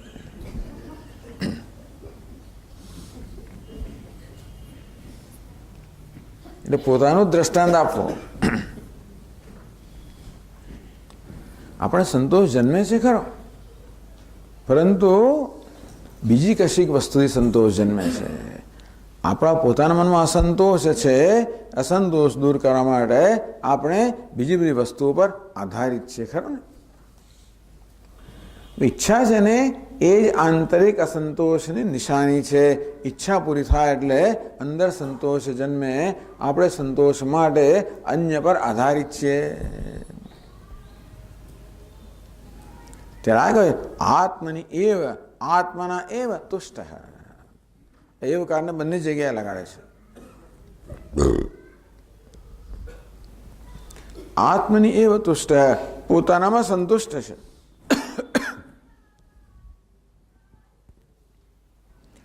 આત્મના સંતુષ્ટ, પોતાનાથી સંતુષ્ટ છે. બહુ મોટી વસ્તુ છે. પોતાનાથી સંતુષ્ટ હોવું. બિચારો માણસ ક્યારે પોતાનાથી સંતુષ્ટ હોતો જ નથી. એ પણ જરા મનમાં નજર કરવા જેવું છે, ત્યારે ખબર પડે, નહીં તો ના ખબર પડે. આપણને સતત આપણા પોતાનાથી જ અસંતોષ હોય છે. કેમ એવું હશે? કારણ કે આપણને આપણા પોતાનાથી જ અનેક બધી અપેક્ષાઓ છે. મારે કેવા હોવા જોઈએ, કેવા ન હોવા જોઈએ, આ પ્રકારની મારી પોતાની પાસે જ મારી અનેક અપેક્ષાઓ છે. હું ધનવાન હોવો જોઈએ, હું તો બુદ્ધિમાન હોવો જોઈએ, મને આમ હોવું જોઈએ, હું સાચો જ હોવો જોઈએ, હું ક્યારેય ખોટો ન હોઉં, હંમેશા સફળ હોવો જોઈએ, ક્યારેય નિષ્ફળ ના હોવ. આ બધી અપેક્ષાઓ છે આપણી પાસે ત્યાં. અને જ્યારે જ્યારે હું જોઉં કે હું મારી અપેક્ષા પ્રમાણે નથી, ત્યારે મને મારાથી જ અસંતોષ થાય. મારી મૂળભૂત અપેક્ષા શું છે ખબર છે? હું પૂર્ણ હોવો જોઈએ. I should be perfect. એટલે જરા પણ અપૂર્ણતા મારામાં દેખાય કે તરત મને મારાથી જ અસંતોષ જન્મે. કદાચ આપણે આ વસ્તુની નોંધ ન લીધી હોય તો નોંધ લેવા જેવી છે. આપણને બહારના જગતથી જે અસંતોષ છે એ અસંતોષ છેવટે તો આપણા પોતાનામાં જે અસંતોષ છે પોતાનાથી એમાંથી જ પ્રગટ થતો હોય છે. ટૂંકમાં આ મનુષ્યની મૂળભૂત સમસ્યા છે આત્માથી અસંતોષ, પોતાનો જ અસ્વીકાર, ક્યારેક પોતાનો તિરસ્કાર. અંગ્રેજીમાં કહેવાય લો સેલ્ફ એસ્ટીમ. આપણને આત્મગૌરવ નથી, આપણને આત્મા વિશે સ્વીકાર નથી. હું જો સૌથી વધારે ફરિયાદો કરતો હોઉં તો કોના વિશે કહે છે? મારા વિશે. આમ તો બહાર ફરિયાદ કરતા હોય એવું જણાય છે, બહુ ફરિયાદ કરનારો, કચકચ કરનારો છે એવું આપણે કહીએ. પણ એ બહાર કચકચ કરનારો છે ને એ પેલા અંદર કચકચ કરતો હોય છે. કોના વિશે? પોતાના જ વિશે. ટૂંકમાં અંતરમાં જે અસંતોષ છે એ જ બહારના અસંતોષ રૂપે વ્યક્ત થતો હોય છે. પોતાની પાસે અપેક્ષાઓ છે એ જ વસ્તુ બીજાઓ સમક્ષ, બીજાઓ પાસેથી અપેક્ષાના રૂપમાં વ્યક્ત થતી હોય છે.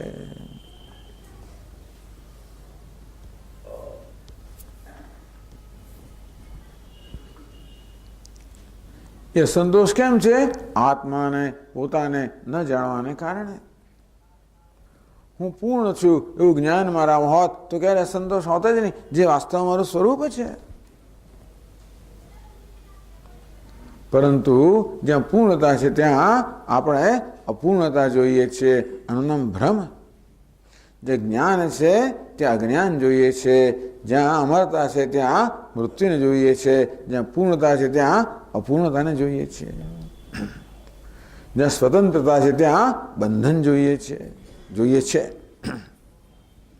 આમ જોઈએ છીએ. અને શું કહે? ભ્રમ. આત્મની એવા આત્મના તુષ્ટ. અજ્ઞાનથી આ બધી અસંતોષ જન્મનારો છે. અજ્ઞાન દૂર થઈ ગયું, એને પોતાના સ્વરૂપનું જ્ઞાન છે કે હું તો પૂર્ણ છું, જ્યાં કોઈ અસંતોષને સ્થાન નથી. ટૂંકમાં એટલા જ માટે બહારના બધા જ પ્રકારના વિષયોની અપેક્ષામાંથી, જરૂરિયાતમાંથી મુક્ત છે. અને કોઈ જરૂરિયાત નથી. એ કશી માંગણી કરતો નથી,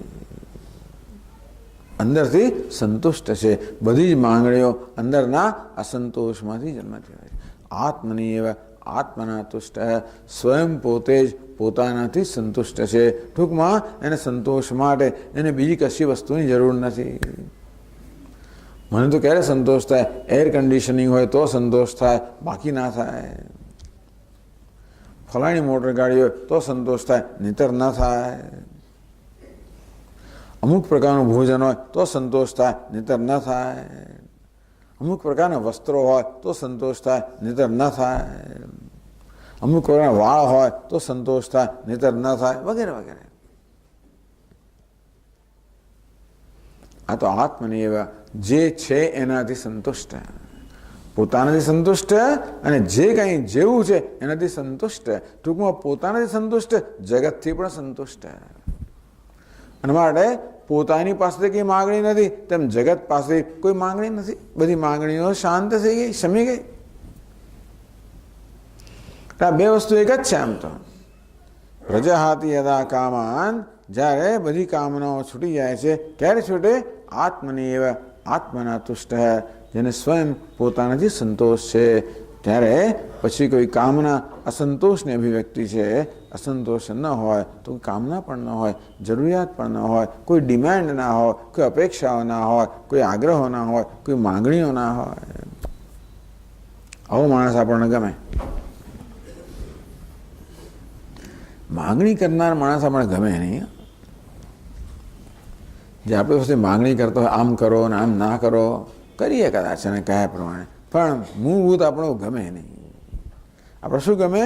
આપણે જેવા છીએ તેવો કોઈ સ્વીકાર કરનારું હોય તો આપણને ગમે. આપણા બધા ગુણ દોષો સહિત આપણો સ્વીકાર થતો હોય તો આપણને ગમે. આપણે સ્વસ્થ હોઈએ, કમ્ફર્ટેબલ હોઈએ. આમ ના બેસીશ, આમ બેસ, આમ કર. જેવી આવી જાતની માંગણી કરવામાં આવે આપણે અસ્વસ્થ બની જઈએ. એટલે કોની પાસે આપણને જવું ગમે, કોની સન્નિધિમાં રહેવું ગમે? જ્યાં આપણો પૂર્ણ સ્વીકાર હોય. અથવા જેટલે ઊંચે સ્વીકાર હોય એટલે ઊંચે આપણે કમ્ફર્ટેબલ હોઈએ. આ તો કશી માંગણી કરનારો જ નથી.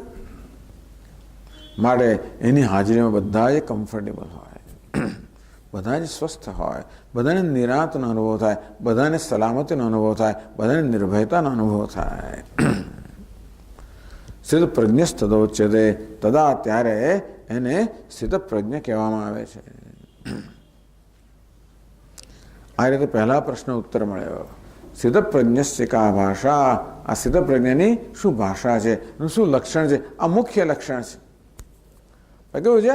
આંતરિક લક્ષણ છે, એટલે આપણને બહારથી ખબર ના પડે. તો આંતરિક આ જે લક્ષણ છે એની બહાર અભિવ્યક્તિ કેવી હોય એ હવે પછીના શ્લોકમાં કહે છે.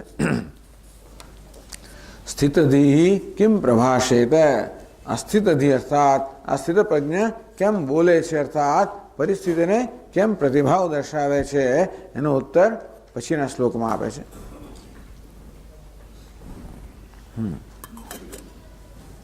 દુઃખેષ્વનુદ્વિગ્નમનાઃ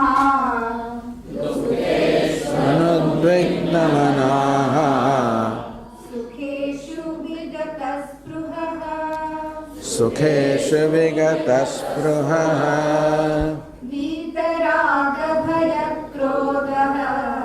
વીતરાગભયક્રોધઃ સ્થિતધીર્મુનિરુચ્યતે.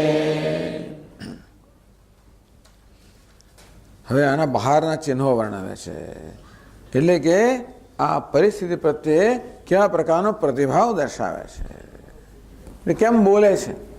કેમ બોલવું એટલે પરિસ્થિતિ પ્રત્યે કેમ પ્રતિભાવ દર્શાવવો. દુઃખેષુ અનુદ્વિગ્ન મનાઃ, ઉદ્વેગ. ઉદ્વિગ્ન કોને કહેવાય? જેને ઉદ્વેગ જન્મ્યો છે એ મનુષ્યને ઉદ્વિગ્ન કહેવાય. ક્રોધ જન્મ્યો હોય એને ક્રોધી કહેવાય, કામ જન્મ્યો હોય એને કામી કહેવાય, એમ ઉદ્વેગ જન્મ્યો હોય એને ઉદ્વિગ્ન કહેવાય. ઉદ્વિગ્ન થઈ જઈએ છે.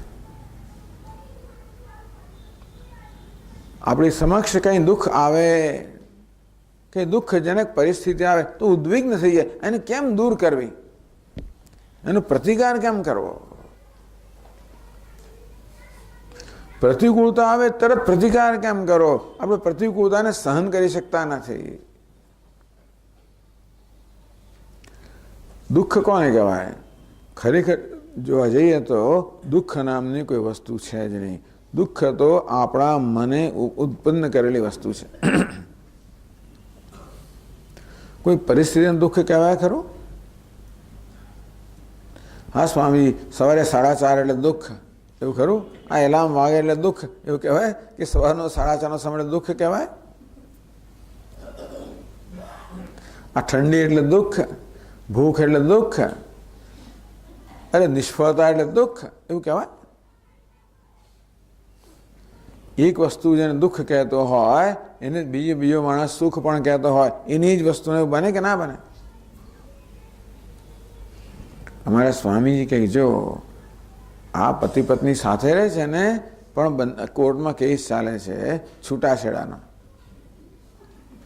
આ પતિ રાહ જોઈ રહ્યો છે કે ક્યારે છૂટાછેડા લેવાય અને ક્યારે છૂટું. અને ત્યારે એનો પડોશી પણ રાહ જોઈ રહ્યો છે, એ ક્યારે છૂટે અને હું ક્યારે બંધાવ.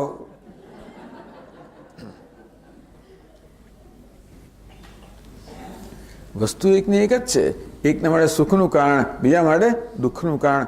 આ સુખ દુઃખ વસ્તુમાં નથી, આપણી દ્રષ્ટિમાં છે. અર્થાત એ આપણે કઈ રીતે જોઈએ છીએ, આપણી કેવી દ્રષ્ટિ છે. વસ્તુ સુખ દુઃખ નથી આપણી દ્રષ્ટિ સુખ દુઃખ આપે છે. વસ્તુમાં સુખ હોત તો બધાને સુખ આપતી હોત, વસ્તુમાં દુઃખ હોત તો બધાને એનાથી દુઃખ થતું હોત ને, એવું થતું નથી. આ એક સમજવા જેવી વસ્તુ છે. બહુ દુઃખ પડ્યું. દુઃખ એટલે એ શું છે? દુઃખ તમારો પ્રત્યાઘાત છે. દુઃખ નામની કોઈ વસ્તુ નથી કે આને દુઃખ કહેવાય, તેમ સુખ નામની કોઈ વસ્તુ નથી આને સુખ કહેવાય. મારી સમક્ષ કશું બને એટલે તરત હું એને છાપ મારું, અનુકૂળ પ્રતિકૂળ. ગમે છે નથી ગમતું, અનુકૂળ છે પ્રતિકૂળ છે. આ કહેનારા કોણ છે? હું જ છું. એક વાર અનુકૂળ કહું એટલે મને ગમે એટલે હું ખુશ થઈ જાઉં. પ્રતિકૂળની છાપ મારું, ના ગમે, દુઃખી થઈ જાઉં. તો વસ્તુએ મને દુઃખી નથી કર્યો, એ પ્રતિકૂળ છે એ પ્રકારમાં નિર્ણય મને દુઃખી કરે. સમજો? તો વસ્તુ મને સુખી નથી કરતી, એ અનુકૂળ છે એ પ્રકારનો મારો નિર્ણય મને સુખી કરે છે. ખરું કે નહીં? એવો નિર્ણય ના કરીએ તો, કારણ કે વસ્તુ અનુકૂળતા પ્રતિકૂળતા એ તો મારી દ્રષ્ટિ છે. અનુકૂળતા પ્રતિકૂળ નામની કોઈ વસ્તુ છે નહીં, એ તો મારા મનની કલ્પના જ છે ને. એટલે જ્ઞાની પુરુષ માટે તો સુખ દુઃખ નામની કોઈ વસ્તુ જ નથી. સુખ પણ મનની કલ્પનાની ઉપજ છે, દુઃખ પણ મનની કલ્પનાની ઉપજ છે. અમુક વસ્તુ થાય એટલે દુઃખ કહેવાય, અમુક વસ્તુ થાય એટલે સુખ કહેવાય, એવી આપણે એક માન્યતા કે એવી વ્યાખ્યા જ થઈ ગઈ છે કે નપાસ થવાય એટલે દુઃખ કહેવાય, પાસ થવાય એટલે સુખ કહેવાય. હું નાનો ત્યારે મને આવું ભાન જ નહીં હો. એટલે એકવાર હું ઘરે આવીને પિતાજીને કહું, પિતાજી હું નપાસ થયો. એક ધોલ પડવાની તૈયારી હતી, પણ ખબર નહીં કે આને ખોટું કહેવાય, કે અનુક પ્રતિકૂળ કહેવાય, દુઃખ કહેવાય, એવું ભાન ના હોય તો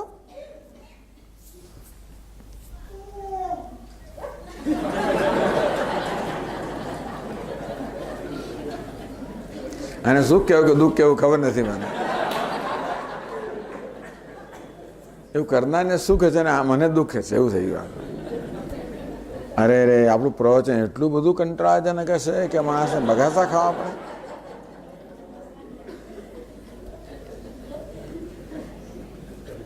કોઈ બગાસું ખાય, ઝોકા ખાય, લાઈટો ગણે, ઘડિયાળ સામે જુએ, એટલે મને દુઃખ થાય. હવે એ કંઈ કરે છે ને દુઃખ મને થાય છે. કેમ મને થાય? કારણ કે મને એમ લાગે કે ભાઈ મારો આ તો તિરસ્કાર થયો, મારો અસ્વીકાર થયો, મારા કરતાં કંઈ બીજી વસ્તુ વધારે મહત્ત્વની છે, અને માટે મારા પ્રત્યે ધ્યાન આપવાના બદલે ત્યાં ધ્યાન અપાય છે. હું ઓછો મહત્ત્વનો બની ગયો, એવું તો મને ગમે જ નહીં. હું સૌથી વધારે મહત્ત્વનો હોવો જોઈએ, એવી મારી અપેક્ષા છે. દુઃખી થવા માટે શું જોઈએ? કશું આ જ જોઈએ, બીજું કાંઈ ના જોઈએ. ત્યાં કશું થાય, હું અહીં દુઃખી થયું, એનું કારણ શું ભાઈ? એટલે એણે બગાસો ખાધો, તારે શું? તો કે નહીં, મારા પ્રવચન બગાસો ખાધું એનો થાય કે આ મારી પ્રવચન શૈલી પરનો એક આઘાત થઈ ગયો, એની એક પરીક્ષા થઈ ગઈ, હું નપાસ થઈ ગયો, એવું માનો.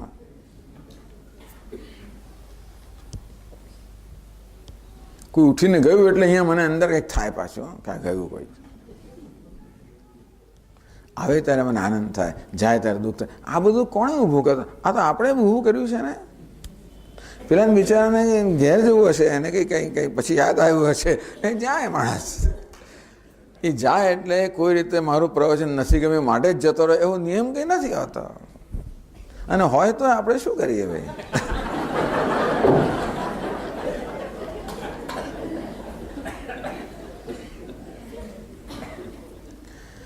સુખ દુઃખ વસ્તુ કેવી છે આપણે જાણવી જોઈએ કે ખરેખર આપણા મનની ઉપજ છે. આપણા અભિપ્રાયને કારણે, આપણા નિર્ણયને કારણે સુખી દુઃખી થતા હોઈએ છીએ. આપણે નિર્ણય કરીએ સુખી થઈએ, બીજો નિર્ણય કરીએ દુઃખી થઈએ. બાકી સુખ દુઃખ નામની વસ્તુ કોઈ સંસારમાં નથી. છતાંય ચાલો ને અમુકને દુઃખ કહેવામાં આવે છે, એવું દુઃખની સ્થિતિ આપણે જેને દુઃખની સ્થિતિ કહીએ છીએ, દુઃખ આવે એટલે આપણે તને ઉદ્વિગ્ન થઈએ, વ્યાકુળ થઈએ કે ક્યારે જાય. દુઃખ આવે ને જાય ક્યારે? અને જો દુઃખ દૂર ના કરી શકે તો એકદમ વ્યાકુળ થઈ જઈએ, માથું ઉતરે જ નહીં. શું કરો તમે? કોઈ લપ આવીને જાય જ નહીં ધારો કે. એટલે જ્યારે આપણે દુઃખનો પ્રતિકાર કરી શકતા નથી ત્યારે વ્યાકુળ થઈ જાય, એનો ઉદ્વેગ કહેવાય. આપણે ઉદ્વિગ્ન થઈ જઈએ. ઉદ્વિગ્ન મનાહા એટલે કે જેનું મન ઉદ્વિગ્ન છે એવા આપણે થઈ જઈએ, ઉદ્વિગ્ન મનવાળા થઈ જઈએ. આ કહેવાય છે દુઃખેશુ અનુદ્વિગ્ન મનાહ. દુઃખની, જેને સામાન્ય રીતે દુઃખની પરિસ્થિતિ કહેવામાં આવે છે, એ ઉત્પન્ન થાય તો પણ એના મનમાં કોઈ ઉદ્વેગ જન્મતો નથી, કારણ કે એ દુઃખ એવી જાતની છાપ લગાવતો નથી. એને કેવું દેખાતો છે? એને તો બધું ભગવાન વાસુદેવ જ દેખાતો હશે. બધું બરોબર છે, જે છે યોગ્ય છે. દરેક વસ્તુ પોતાની જગ્યાએ યોગ્ય છે. આપણે શું કરીએ છીએ? બંધ બેસતી પાઘડી પહેરી લેવી. પેલું કશું કરે અને હું પાઘડી પહેરું અને હું સુખી થઉં, પેલા કંઈ ના કરે હું પાઘડી પહેરું હું દુઃખી થઉં. આ શું છે? બંધ બેસતી પાઘડી આપણે પહેરીને સુખી દુઃખી થતા હોઈએ છીએ. આ તો બધાનો સ્વીકાર કરનાર છે, જેવું જે છે એ યોગ્ય છે. માટે એનામાં આવા દુઃખના કે વ્યાકુળતાના કોઈ ચિહ્નો નથી. જે આવે આગતે સ્વાગતમ કુર્યાત, જે આવે તેને આવવા દો, જાય એને જવા દો. પ્રતિકૂળ પરિસ્થિતિ પણ આવીને જતી રહેશે. નીચે ગચ્છતિ ઉપરી ચ દશા ચક્રનેમિ ક્રમેણ. જેમ પેલું ચક્ર નીચે અને ઉપર જાય તેવી રીતે આ દુઃખ દુઃખના પ્રસંગો આવે છે અને જાય છે. ચાલે તામ સ્થિતિક્ષસ્વ. હે અર્જુન, તું એને સહન કરી લે, એની દખલગીરી ના કરીશ. દુઃખ આવે તો દખલગીરી કરીએ, મચડીએ કે કેમ એ જતું રહે, કે કેમ બદલાય. સુખ આવે એટલે પાછું મચડીએ કેમ ના જતું રહે. એમાં મચડવામાં જ આપણો સમય જતો રહે છે ને બધા.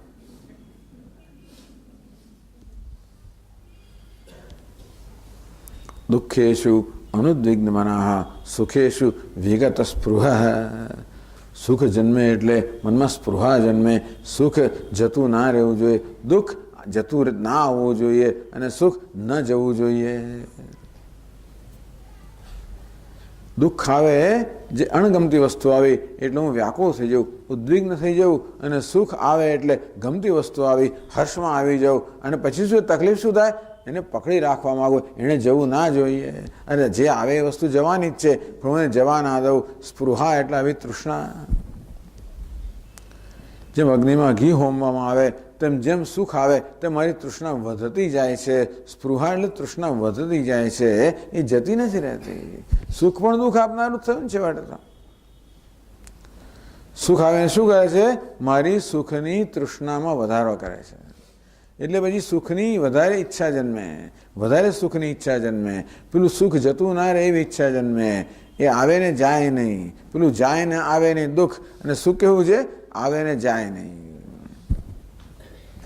પણ આપણે કંઈ દુનિયાને નિયંત્રિત કરીએ છીએ? એ તો ચક્ર ચાલ્યા જ કરવાનું છે. જે વસ્તુ જ્યાં છે, જેવી છે તેવી યોગ્ય છે. આમ જ્ઞાની પુરુષ વ્યાકુળ થતો નથી, ઉદ્વિગ્ન થતો નથી. વીતરાગ ભય ક્રોધ સ્થિતિ મુનિ ઉચ્યતે. એ રાગ ભય ક્રોધથી પણ મુક્ત છે. અને મુનિ કહેવામાં આવ્યો, મનનશીલ કહેવામાં આવ્યો, જ્ઞાની કહેવામાં આવ્યો, સ્થિતપ્રજ્ઞ કહેવામાં આવ્યો. આપણે ચર્ચા આગળ ચાલે રાખશું કાલે. ઓમ પૂર્ણમદ પૂર્ણમિદમ પૂર્ણાત પૂર્ણમુદચ્યતે પૂર્ણસ્ય પૂર્ણમાદાય પૂર્ણમેવાવશિષ્યતે. ઓમ શાંતિ શાંતિ શાંતિ. હરિ ઓમ. શ્રી ગુરુભ્યો નમઃ. હરિ ઓમ.